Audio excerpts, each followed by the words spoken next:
Se você quer ser melhor que 99% das pessoas do planeta, você precisa fazer o que 99% das pessoas não fazem. Essa frase parece clichê, de fundo de caminhão, ou da sua avó que posta no Instagram, sua tia que posta no Instagram aquelas fotos com borboletinha dando bom dia e imagens da Clarice Lispector com algumas frases de efeito que muitas vezes nem são dela, mas é uma frase que faz sentido do ponto de vista estatístico. Ao contrário do que você pensa, ser melhor que 99% das pessoas do mundo não é difícil, mas é você que complica. Muitas pessoas vendem para você soluções para isso extremamente complexas e elaboradas, quando na verdade ser melhor que 99% das pessoas do mundo requer apenas alguns passos. Nesse vídeo aqui eu vou mostrar para você o que você precisa fazer para ser melhor que 99% das pessoas do mundo, tudo com base em neurociência e psicologia comportamental, e uma vez você engajando nesse processo, muito provavelmente a sua evolução vai acontecer, desde que você perceba essa evolução para conseguir se manter motivado pelo processo e não necessariamente pelo resultado.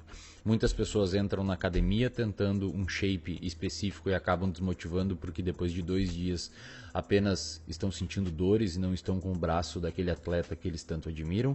Muitas pessoas começam uma dieta achando que depois de 5 ou 6 dias vão conseguir chegar naquele shape que eles tanto desejam. Muitas pessoas começam a estudar e numa intensidade tão grande que depois de um tempo não conseguem sustentar aquele comportamento, e essas pessoas têm algo em comum. Elas sempre estão buscando o resultado, buscando o resultado, buscando o resultado. O resultado ele é importante, mas você precisa deslocar a sua atenção para o processo. É o processo, uma vez engajado e gerador de motivação, que vai permitir com que você tenha o seu desempenho perpetuado na linha do tempo. Nesse vídeo aqui eu vou dar para você alguns insights e alguns passos que, se você colocar em prática, eu tenho razoável grau de certeza que vai te ajudar. Passo número 1. Parece ser interessante que você saiba manejar o seu estresse. Estresse é um dos principais fatores de risco para doenças psiquiátricas, e aquela pessoa que chega mais longe não é necessariamente a pessoa mais inteligente, mas sim a pessoa com melhor controle emocional. Então, se você quer ser melhor que 99% das pessoas do mundo, você precisa ter um controle emocional em dia, e para isso é necessário prestar atenção nos seus estados emocionais, é necessário consumir conteúdo que objetivem trazer inteligência emocional para você, e principalmente é importante que você entenda o que estressa você no dia a dia. E o que estressa você no dia a dia precisa ser retirado da sua vida dentro do possível, para que a longo prazo não se instale um estresse crônico e você fique refém disso. Passo número 2. Para a alteração dos hábitos, parece ser mais interessante você... Isso tudo baseado em neurociências, tá? Passo número 2. Para a alteração dos hábitos, parece ser interessante que você mude o seu ambiente e não necessariamente tenha só força de vontade, tá? Então, se você quer parar de fumar, se você quer parar de beber, se você quer parar de consumir pornografia, se você quer parar de ter alguns hábitos disfuncionais que você tem, parece ser interessante que você controle o seu ambiente, incluindo as pessoas que vivem com você. Essas pessoas que vivem com você muitas vezes são os gatilhos para os seus hábitos disfuncionais e os seus vícios. Os estudos em neurociência indicam que controlar o seu contexto parece ser mais eficaz que simplesmente ter força de vontade. Passo número 3. O córtex pré-frontal trabalha junto com regiões límbicas. Para quem não sabe, o córtex pré-frontal é uma região do cérebro responsável por planejamento e responsável pelas funções executivas juntamente com racionalização, tá? E parece ser interessante que você tenha essa região do cérebro bem desenvolvida. Essa região do cérebro trabalha juntamente com o sistema límbico, que é uma região composta por várias áreas que tendem a modular suas emoções, e essas duas regiões conversam se equilibrando. Ora você está com a região das emoções mais ativas, ora você está com a região da racionalidade mais ativa, como se fosse uma gangorra realmente. Se você tem muita racionalidade, isso não parece ser tão funcional, porque as emoções são importantes, ao contrário do que muita gente fala, para a nossa tomada de decisão. É muito difícil, por exemplo, você mudar o seu comportamento se você recebe um feedback negativo e você não sente aquela emoção negativa. Você recebe um feedback de um chefe, do seu namorado, da sua namorada, de um familiar, de algo ruim que você fez. Se você não se sentir mal com aquilo, a probabilidade de você alterar o seu comportamento não acontece. Isso é o que muitas vezes ocorre em casos de psicopatia. Então, emoções são importantes para a tomada de decisão, mas você não pode ser consumido por as suas emoções e é importante que o seu córtex pré-frontal esteja também ativo. Para fazer isso, um excelente ponto de partida é ter um diário das emoções. Um diário das emoções vai permitir com que você tenha mais inteligência emocional, visto que você está categorizando as suas emoções ao longo do seu dia. Então pegue aí, se você quiser tentar isso, e crie um diário, onde no final do dia você sempre escreve como foi o seu dia e no que aquilo impactou na sua saúde emocional. Passo número 4, o seu cérebro é plástico. Tá? O que significa isso? Ele muda conforme você se expõe a experiências.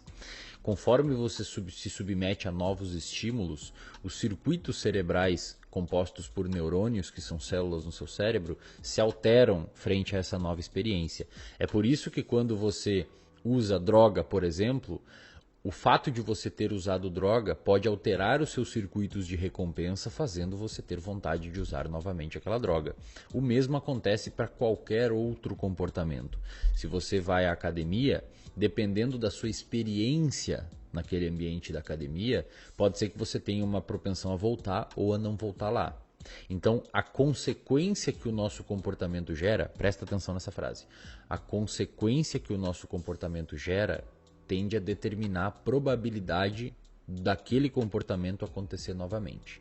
Coloca isso em frase aqui no vídeo, editor.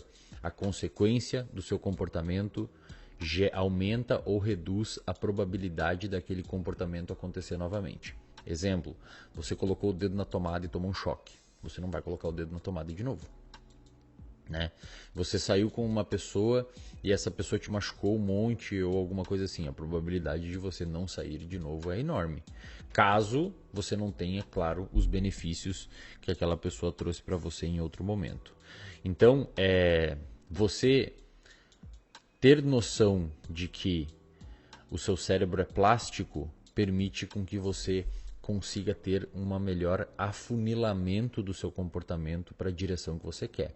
Então, é interessante que, frente a uma nova experiência, aquela experiência seja prazerosa para você, reforçadora para você, para que você continue perpetuando aquele comportamento. Passo número 5. Nós não evoluímos para sermos altruístas ou egoístas. Nós evoluímos para responder ao contexto que a gente está inserido. Alguns ambientes específicos podem despertar o seu lado ruim. Então tome muito cuidado com os contextos e os ambientes, incluindo as pessoas que você convive, porque essas pessoas podem despertar comportamentos que você tem, que você não muitas vezes curte. Muitas vezes as pessoas, por viver num ambiente ruim, por viver com pessoas que te levam para um caminho ruim, acabam tendo comportamentos igualmente ruins, já que é o ambiente que modula o nosso comportamento e nós somos a média das pessoas que a gente mais convive. Aí a pessoa começa a se achar ruim, ela começa a se autoavaliar como uma pessoa ruim, ela começa a se autocriticar como uma pessoa ruim, quando, na verdade, a pessoa apenas está no ambiente errado. Então, cuide do seu ambiente e, dentro do possível, viva em ambientes mais adaptativos, incluindo pessoas. Passo número 6. A sua produtividade reduzirá drasticamente se você não dormir bem. Se você não dormir bem, muito provavelmente você ficará menos produtivo, mais impulsivo e mais propenso a ter comportamentos que você não gosta. Tá? As razões disso são inúmeras, mas a principal delas é que o seu cérebro fica sujo, quimicamente falando, quando você não dorme bem. O que é um sono bom? Basicamente de 7 a 9 horas. Para um adulto e um jovem adulto, para crianças muda um pouquinho, mas para um adulto e jovem adulto, basicamente de 7 a 9 horas, tendo uma boa qualidade, isto é, sem acordar demais durante a noite.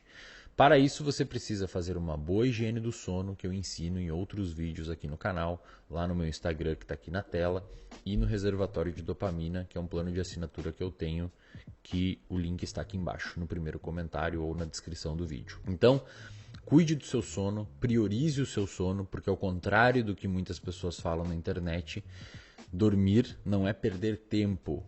Dormir é investir na qualidade do funcionamento do seu cérebro. É como se você permitisse o motor esfriar um pouco e no outro dia funcionar novamente. Se você não dorme, você acaba tendo uma incapacidade de alcançar o potencial máximo desse motor que a gente chama de cérebro. Passo número 7.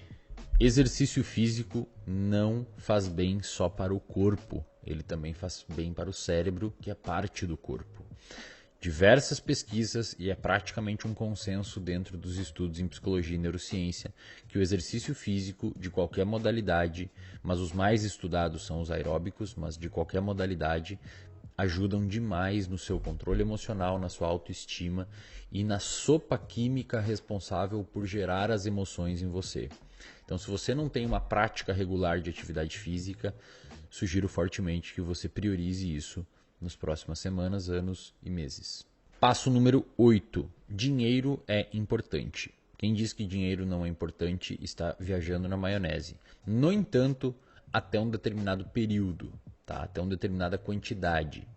O número para quando o dinheiro para de dar prazer para as pessoas, ele ainda é confuso na literatura, a gente não tem uma clareza muito grande nos estudos, mas o que a gente sabe hoje é que o fenômeno que mais prediz, presta atenção aqui em mim agora, presta atenção em mim, o fenômeno que mais prediz felicidade na vida de uma pessoa, isto é, um comportamento que você tem hoje, que mais garante que você será feliz no futuro, é ter bons relacionamentos.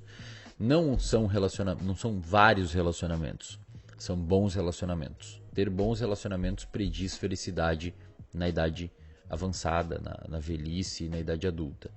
Diversos estudos de longitudinais que acompanharam pessoas durante a vida viram que aquelas pessoas que tiveram bons relacionamentos, relacionamentos de qualidade, uma boa rede de apoio, tiveram mais chance de ser feliz quando mais velhos. Então, se você não tem bons relacionamentos, dê atenção para esse ponto. Passo número 9 e último. É interessante que durante o dia você seja mais dopaminérgico, você seja mais motivado, você tenha mais sangue nos olhos, você queira correr mais atrás, mas também é importante à noite você aproveitar e curtir as coisas que você conquistou. Esse dia e noite, obviamente, é uma metáfora, pode ser durante a semana e final de semana ou períodos da vida, mas o que eu quero dizer com esse raciocínio é que é muito interessante e muito importante para a sua saúde mental que você tenha picos motivacionais para correr atrás daquilo que você deseja, mas que você também tenha gratidão genuína pelo que você já alcançou. Então, se você busca aquelas laranjas que estão no outro lado do rio, é importante que você tenha fome por buscar essas laranjas, que é motivação, basicamente. Mas quando você consegue as laranjas, é importante que você se sinta agradecido genuinamente por ter alcançado as laranjas. E aqui eu não estou falando de gratidão, gratiluz e não sei o que. É genuinamente você ficar feliz e se sentir recompensado pelo que você alcançou. Como vocês perceberam, não existe nenhum tipo de estratégia mirabolante para você ser melhor que 99% das pessoas. Na verdade, existem apenas indicativos que a gente tem nos estudos em psicologia e neurociência que farão com que você fique acima e à frente de 99% das pessoas.